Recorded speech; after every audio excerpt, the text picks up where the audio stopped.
We have collected 5 broadcast transmissions indicating that your school, yes, your school, the school you trust, the school where you learn, that school is not normal anymore. It is not a place for learning now. It has become something else. We request you to listen upcoming broadcasts very carefully to understand what's happening nowadays.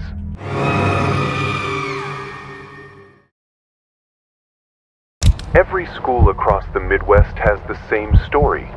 They just don't talk about it. It's always one student. Quiet, polite, always there. But no one remembers when they arrived. They don't appear on enrollment lists. They don't have a locker. No schedule. No last name. But you'll find them in yearbooks going back decades. Always in the second row. Always staring into the camera. Some say the student arrived in 1973. Others think it goes further back, but no photos before then remain. The old records? Most have been water damaged, burned in small office fires, or lost during accidental cleanouts. But one thing's consistent. Every time someone tries to investigate the student, something strange happens. Teachers often say they were a model student. Always on time. Neat handwriting. The kind who never talks unless spoken to. But when you ask what their name was, the teacher always pauses. Then says, "It's on the tip of my tongue." But it never is. One history teacher in Missouri tried to draw a seating chart from memory. Everyone's names came easily, except one. They marked that seat with a small question mark. Later that week, the teacher fell during class and broke 2 fingers. They said they tripped over something cold. But the floor was clear. In 1985, a substitute teacher in a Kansas high school called on the student to read aloud. The student opened their mouth and something came out. Not English, not Spanish, not any known language. Just low, gliding tones like old radio static, woven with something almost like words. The substitute never returned. Her car was found in a parking lot 20 miles away with the doors locked and the engine off. Inside, her belongings were folded into a perfect square and placed on the passenger seat. She was found 4 days later, sealed inside a supply closet at the school, knees drawn to her chest. Her eyes were open, but she wasn't alive. Since then, all new staff are given one simple instruction. If you see a student you don't recognize, don't ask questions. Just act normal. They never cause trouble, but they don't like to be noticed. In 1993, at Lincoln High, a boy named Dylan switched seats with the student on a dare. He laughed and told his friends, "Let's see what happens." What happened was silence. Dylan froze mid-laugh. He didn't blink. He didn't move. His classmates thought he was joking until he collapsed, foam on his lips. At the hospital, he just kept whispering, "They're still learning, they're still learning." Over and over. His fingers wouldn't stop tapping, as if writing something in a language no one could read. The doctors ran brain scans. They said his mind was active like he was dreaming, but he was fully awake. His parents tried to talk to him, but Dylan didn't recognize them. Instead, he asked where his real teacher was, the one with the quiet hands. In that same year, the janitor who tried to remove the desk assigned to the unnamed student was found standing inside a hallway closet, eyes open, mouth shut, completely still. When they pulled him out, he smiled and said, "I didn't move it. It's not meant to be moved." Photos of the classroom later showed something impossible.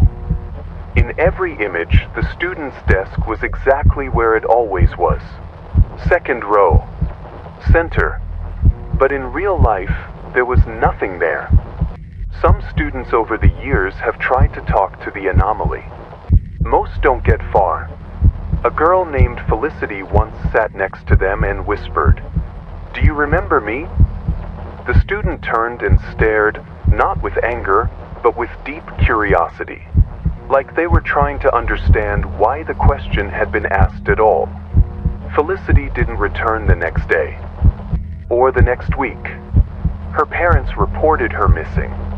Police found her bike at school, still locked up. Her backpack was in her locker. Her phone was on the charger at home. Months later, her yearbook photo was discovered, but something was off. She wasn't smiling, and her eyes were slightly too wide, just like theirs. Worse still, some claimed there were now 2 students in that second row, both staring, both identical. If you believe the student is in your class, there's only one thing you can do. Sit quietly behind them. Close your eyes. Begin counting backward from 30. If you reach 10 without losing your place, you're safe. If you lose track, leave immediately. Don't look back. Don't ask questions. Don't try again. We interviewed a retired principal who worked in 3 different states. Each time, he saw the same student in his halls. Different name. Same face. Same quiet posture. He tried once to confront them in private. Brought them into his office. Closed the door. He opened his file cabinet to find their record, but it was empty. Just a mirror inside. A small, rectangular mirror where folders should have been. And in that mirror, he saw the student sitting behind him, even though he hadn't heard them move. He retired a week later. And every time he drives past a school now, he turns his eyes away. Some believe the student isn't a ghost, but something else entirely. Something learning. Something watching. Not haunting the school, but attending it. Observing us. Mimicking us. They've never missed a class, one teacher said, because this world is their classroom. If a classmate ever tells you, "That kid's been in my class since forever," ask them to describe their face. They'll hesitate. They'll squint. Then they'll say something like, "I can see them, I just can't explain it." That's your sign. That's your warning. No one's ever seen the student eat lunch or talk to anyone outside of class. They never graduate, never move, and no one has a memory of sitting next to them for long. Because when you're next to them, your memories start to change. You forget names. You forget what day it is. You forget why you walked into the room, until the only thing you remember is them. Midwest Anomaly Division, Level 3 broadcast. Signing off. Do not speak to the student. Do not touch their desk. And for your own sake, do not ask their name. If you're still in school after 3 p.m., don't look at the janitor. During school hours, Mr. Carmine seems normal. Late 50s, hunched back, always humming some old country tune while he pushes around a squeaky yellow mop bucket. Kids pass him in the halls. He smiles, nods, doesn't say much. Everyone says he's harmless, but he's not supposed to be on the 2nd floor. That's the science wing. Students aren't even allowed up there without a pass. It's always quiet up there. No cameras, no windows, just those flickering overhead lights and rows of lockers nobody uses anymore. Last fall, a kid said they saw him wiping down lockers outside room 209. Nothing unusual, until someone else said they saw him scrubbing the cafeteria floor at that exact same time. They described the same man. Same blue vest. Same humming. Same exact mop. One of them said he nodded at them while he mopped. But then, less than a minute later, they saw him again, on a different floor. No footsteps. No sound. Just there. Already moving. Already cleaning. The teachers blamed it on confusion. Or maybe the kids were just copying rumors. But the school counselor mentioned something strange in the staff meeting. He said the janitor clocked out every single day, on time. Digital records showed it, but no one ever saw him leave. No bus, no car, no footsteps on the snow. Just gone. A sophomore named Casey tried to joke about it.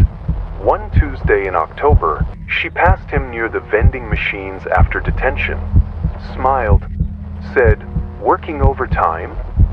He didn't smile back. He just turned his head real slow and nodded.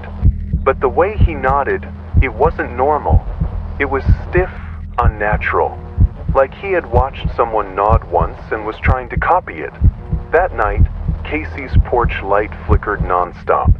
Her dad said it was bad wiring, but when she looked out her window around 11 p.m., there he was, at the edge of the driveway, still, silent, head tilted just a little, as if listening. She told herself it was just someone passing by, a coincidence. But then he showed up again. Next night, he was in the neighbor's yard, standing under the broken satellite dish, still wearing that vest, still humming. But it wasn't a tune anymore. It sounded more like breathing, heavy and slow. She turned on the lights, called her mom. They looked together. But when her mom pulled open the curtain, he was gone. Friday night, Casey's dog wouldn't stop barking, scratching the back door, growling at the glass. She checked the backyard. He was right against the chain link fence, not moving, not blinking, just watching, like he'd been watching for a long time. There's a whispering noise that starts once he's found you. Not words, not a voice, just clicking, like a bad radio signal trying to come through. It plays behind walls, beneath the bed, in the closet, in your dreams. Nobody's ever been hurt, at least not physically. But kids who've seen him say it's like he drains something from you, bit by bit. The first thing to go is sleep. You lie down, but your eyes stay open. Your body rests, but your mind doesn't. You feel watched, even with your eyes closed, especially with your eyes closed. Then memory. You forget simple things first. Locker combos, teacher names, what your voice sounds like. Then your reflection. Yes, your reflection. One girl said she looked in the mirror and he was behind her. But when she turned around, there was nothing. Another said she saw herself yawn in the mirror, except she wasn't yawning. Her reflection was just staring. And the longer he watches you, the more your reflection starts doing things you're not. Blinking too late, smiling without reason, turning away when you're not. Then it changes, slightly at first. Your reflection's eyes look older, shoulders more hunched, just like his. Some kids try to ignore him, pretend he isn't there. That's the worst thing you can do, because he gets impatient. One boy, Ben, said he stopped seeing the janitor after a week, thought it was over. He started sleeping again, laughed about it, until he heard the mop bucket inside his house. He thought he imagined it, but the sound came back, every night, a slow roll across tile, then nothing. He got up and followed the sound. It led him to the basement door. The light was off. He opened it anyway. Nothing, just cold, until he saw something at the bottom of the steps. Something pale, just the top of someone's head. Still, waiting. Ben doesn't go to school anymore. No one really knows why. His parents say he transferred, but his house has been empty for months. The curtains are still drawn. The porch light still flickers. And if you stand outside long enough, you can hear something humming. They say the man in the blue vest doesn't work for the school. He isn't a ghost, and he isn't alive either. He's just there, repeating things, copying things, watching who stays late, If he sees you once, he never unsees you. And if you make eye contact, you've already started the countdown. It doesn't matter if you run. If you hide, he doesn't chase. He just shows up, a little closer. Every night, you'll start seeing him in reflections, in doorways, on your street. Not walking, not moving, just waiting. The thing in the vest isn't trying to clean the school. It's trying to learn who we are. It's studying us, how we walk, how we sleep, how we fear. And when it understands you fully, that's when it starts to take over.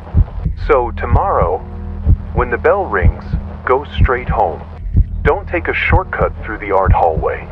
Don't look for your lost notebook. And definitely, do not go near the second floor. Because once he sees you, he'll always see you. And every night he'll get a little closer. And one night you'll blink, just once, and he'll be standing right outside your door. He won't knock. He won't speak. He'll just wait, like he always does. And if you stare long enough, you'll notice something terrifying. The face under the vest, it's starting to look like yours. The mop is gone. The bucket is gone. And the humming? It's your voice now. But it's not coming from your mouth. It's coming from behind you. Everyone noticed the notebook. It was small, black, and always in Vice Principal Hartley's hands. He never let it go, like it was glued to him, like it breathed when no one looked. At first, we laughed about it, said maybe it had detention slips, or secret notes from angry parents, maybe even love letters. But we stopped laughing when Jonah changed. He was loud, wild, always bouncing off the lockers and turning every hallway into a comedy show. The kind of guy who couldn't sit still for 5 seconds. One afternoon, Hartley called him to the office. That was it. When Jonah came back, he didn't come back the same. He didn't speak, didn't joke, didn't even look at us. He walked slow, like every step was planned. Sat in class like he forgot what pencils were for. We tried talking to him. Layla even waved her phone in his face. He just blinked. Once. Like we were strangers. His eyes weren't right. They used to shine like he had electricity in his brain. But now, they looked like fogged up windows. Cold. Cloudy. Empty. That's when we started noticing the others. Layla, Chris, Devin. Each one called to the office. Each one came back edited. Like someone took out the parts that made them feel alive. We started paying closer attention to the walls, to the signs, printed in bold red, stuck beside every door. We never noticed them before. Or maybe they just appeared one day and pretended to have always been there. Never speak back to staff. Follow when called. Do not ask what's in the notebook. Be still. Be silent. Be shaped. No one remembered who made those rules, but we obeyed them. Not because we wanted to, but because we were scared. Hartley would walk the halls between periods. Alone, holding that notebook close. He never wrote in it, just flipped pages like they whispered to him. Then he'd stop, tap a name with his finger, like choosing a file on a computer. Whoever that name belonged to, they were next. Always. We started calling it the change, because that's what it was. Not punishment. Not discipline. Something worse. Something that rewrote who you were. I stayed late one Thursday to help Miss Redding sort yearbook pictures. She left early, so I stayed behind. The school was empty except for a few janitors pushing mops and the hum of flickering lights. Everything echoed. My footsteps. My breath. even my thoughts. As I passed the staff room, I saw the door cracked open. Light spilled out in thin lines across the floor. I shouldn't have looked. I know that now. But I peeked. Hartley stood at the far side of the room, notebook open on the table. He was reading from it, but not like a person reads. His mouth moved too slow, like he was chewing shadows. The sounds didn't make sense. They didn't belong in a school or anywhere. It wasn't English. It wasn't even language. It was dripping, and in the corner of the room was something else. It didn't walk. It floated. Limbs too long. Body too thin. Its skin shimmered like paper dipped in glue. It had no eyes. No face. Just a space where a head should have been. When Hartley spoke, the thing moved. Like it was listening. Like it understood. Then it smiled. Not with a mouth. With its whole body. Like a signal. Like a wave of wrong. Left my bag, my phone, everything. Didn't stop until I was home. Even then, I locked every door and covered every mirror. I thought about what I saw. What I heard. I tried not to think about the names in the notebook. What happened to them? Were they erased? Replaced? Or copied and left empty? The next morning, I couldn't take it anymore. I told Coach Myers. He'd always been the only adult who seemed halfway real. He looked at me, nodded, smiled, then said, "You should speak with Vice Principal Hartley. He can help you understand."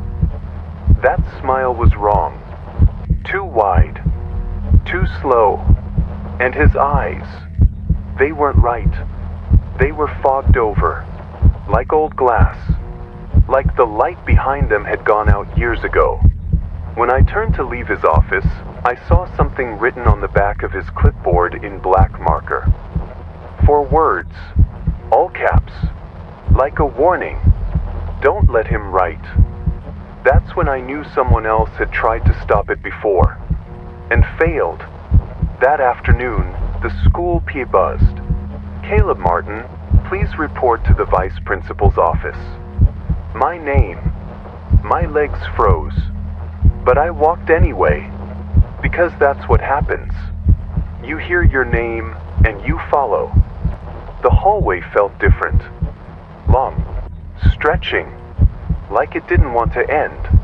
I passed classmates I'd known for years. They stared at me, not blinking, not breathing, just watching. I reached the door, knocked. "Come in," Hartley said. He smiled, calm, patient. The notebook was open on his desk. I saw it.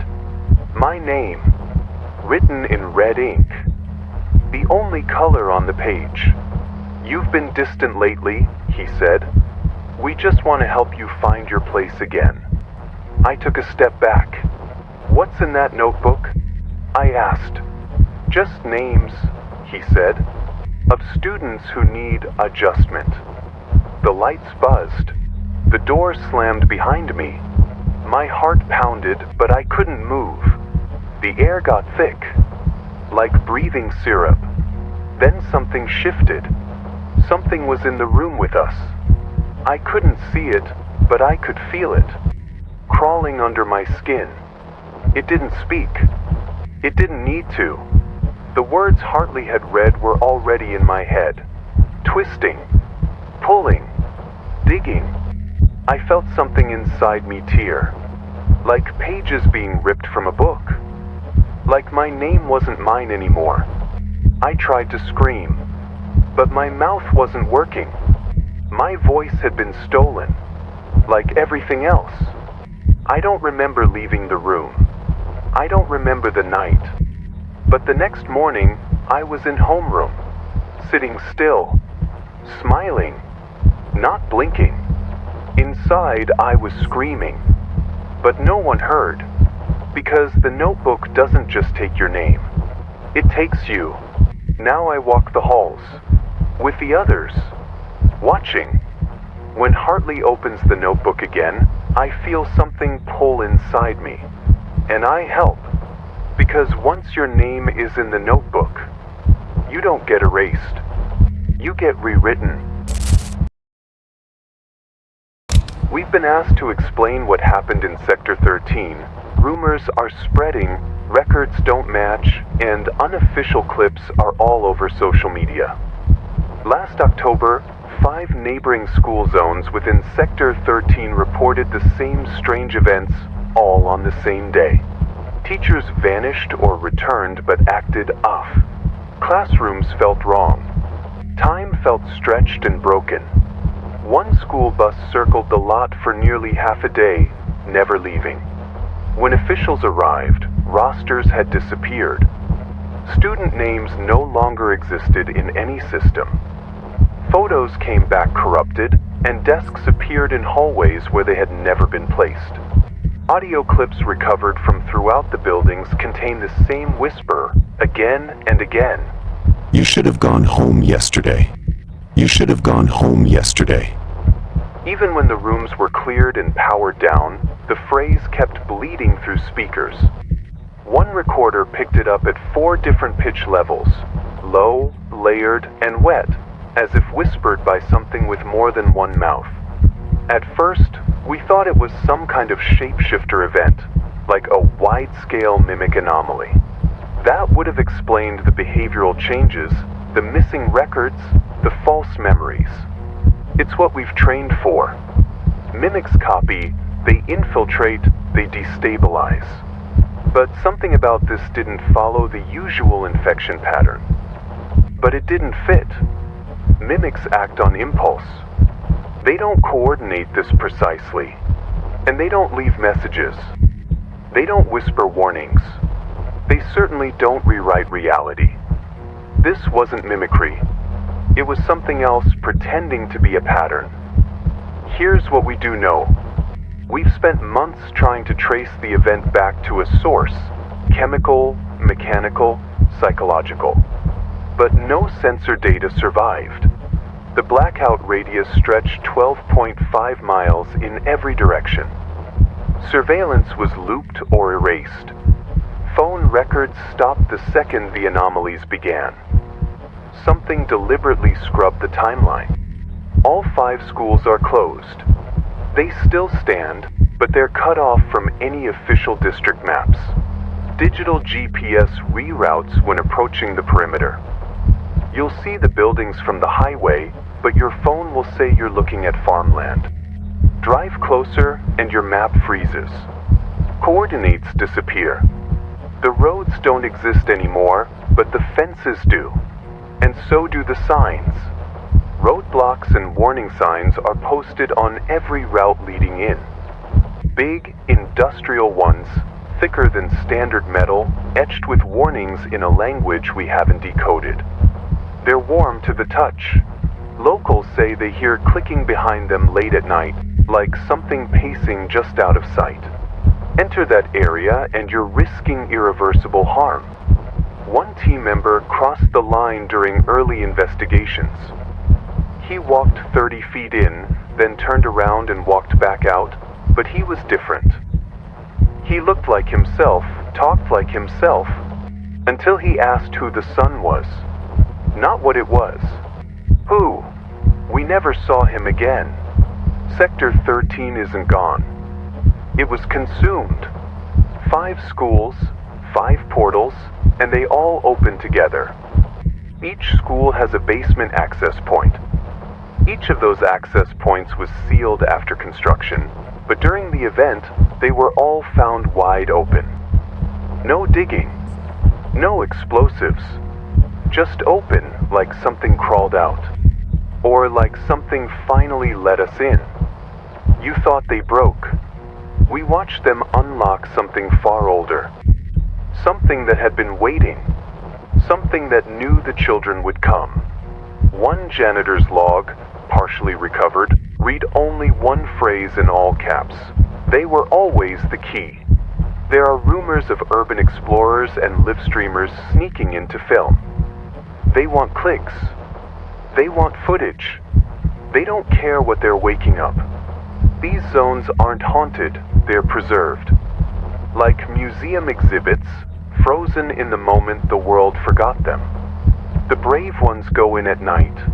They think darkness will protect them. But it doesn't. One such camera was found at an exit. We don't know who carried it. The footage inside showed classrooms filled with fog. Chairs slowly spinning. Lockers banging in sync with the audio, like it was responding. Then static. Then a shadow behind the lens that didn't belong to anyone holding the camera. Not a single person who went inside has come back. No phones ping towers.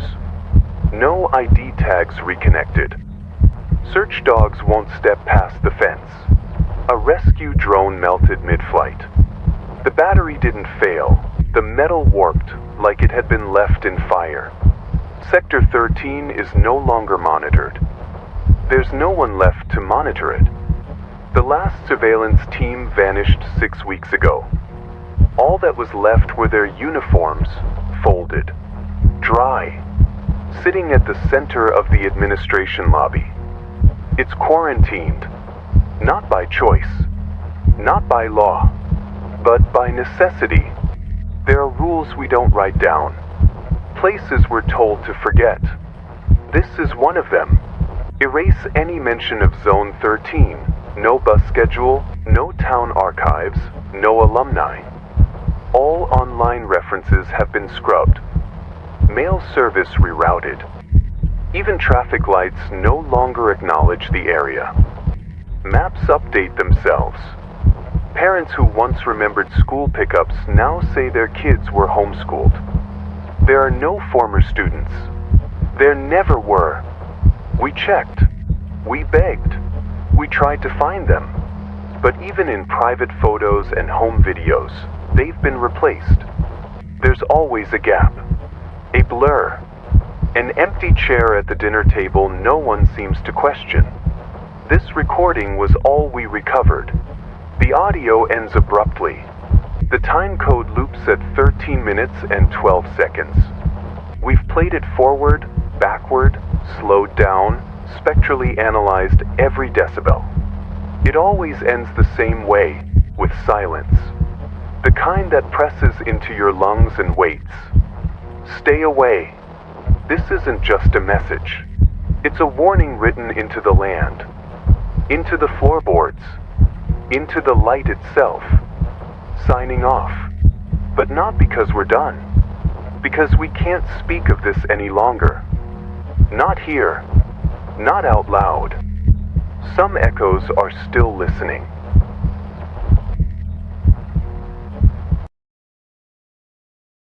This is a required alert from the Department of Memory Stabilization and Reality Tracking. If you are hearing this message, pause, look around you, listen to your body. You may not be the version of yourself that started this week. You may still believe you're in control, that everything is as it should be, that yesterday was just a sick day, nothing more. But something is wrong. You believe you missed school yesterday. You remember waking up with a dull ache in your bones. You remember hearing the rain on your bedroom window, the stillness of a gray morning. You remember deciding to stay home. Maybe your mom called the office. Maybe no one even noticed. You remember watching television, never leaving bed, never putting on your shoes. But this morning, when you showed up at Everhill Junior High, everyone said you were there. Your science teacher handed back a quiz, your name printed at the top, your handwriting, your answers. A perfectly graded paper with a mistake you know you wouldn't have made. Your locker had a new sticky note, scribbled in your quick dash pen style, reminding yourself of an inside joke. Jamie laughed with you in the hallway about something you said yesterday, something about the cafeteria lady and the banana pudding. You tried to laugh too, but it sounded foreign in your throat. Even the hallway cameras, when reviewed by the vice principal after you insisted, showed you walking toward the gym at 1:43 p.m., wearing the same sweatshirt you'd left crumpled on the chair in your room, smiling with a face you recognize as your own. But that wasn't you, and you know that. You feel that. This is not memory loss. This is not a neurological error or stress-induced blackout. This is what we now classify as a mirror proxy event. It happens rarely, but with increasing frequency in school-aged subjects. A soul displacement. A body in the right place, but the awareness misaligned. Something else slipped into the frame. Something old, curious, and just skilled enough to pass. It used you, laughed with your voice, signed your name, wore your rhythms like a costume stitched too tight. It pretended to be you, but it made mistakes. Tiny ones. Enough that your subconscious caught them. Your conscious mind is still catching up. The signs are subtle, but they are there. Your handwriting looks nearly perfect, but tilts too far left, as if written with the wrong hand under the right pressure. You're in every group photo from yesterday, but your eyes are never quite focused. Look closely. You aren't looking at the camera. You're looking past it. Your reflection, it delays.